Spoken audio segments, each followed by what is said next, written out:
Ilalanding na sa linggong ito ang pinakamabagsik na kalaban sa hit GMA Prime series na Pulang Araw. Siya ang Japanese colonel na si Yuta Saito, played by Kapuso Drama King Dennis Trillo.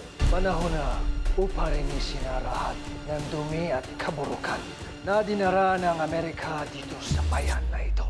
Ito ang kanyang kauna-unahang major kontrabida role na magpapahirap kay na Adelina, Teresita, Hiroshi at Eduardo. Ayon kay Dennis, may translator at historian sa set para mas maging angkop ang kanyang pagninihongo. Hennoeka! Banzai! Banzai!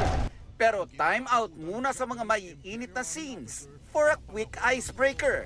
Tinanong namin ang cast ng Pulang Araw kung anong bet nilang maasim na ulam.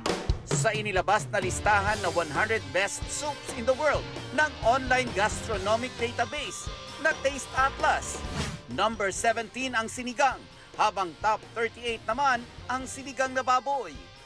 Pero syempre, di pa patalo ang adobo na nasa top 100 pork dishes in the world.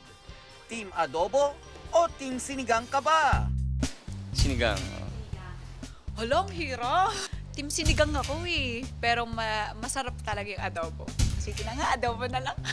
Hindi napapanis yan eh. Sinigang?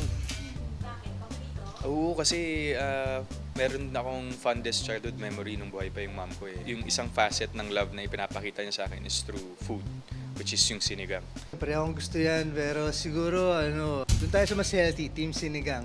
Ay, nako, pinagsasabay ko kasi yan. Yung ilalagyan mo ng sarsa yung kanin ng adobo, tapos may sabaw ng sinigang on the side. Sa huli, mukhang lamang ang team sinigang. Mabuhay ang may asin! Este, maaasin!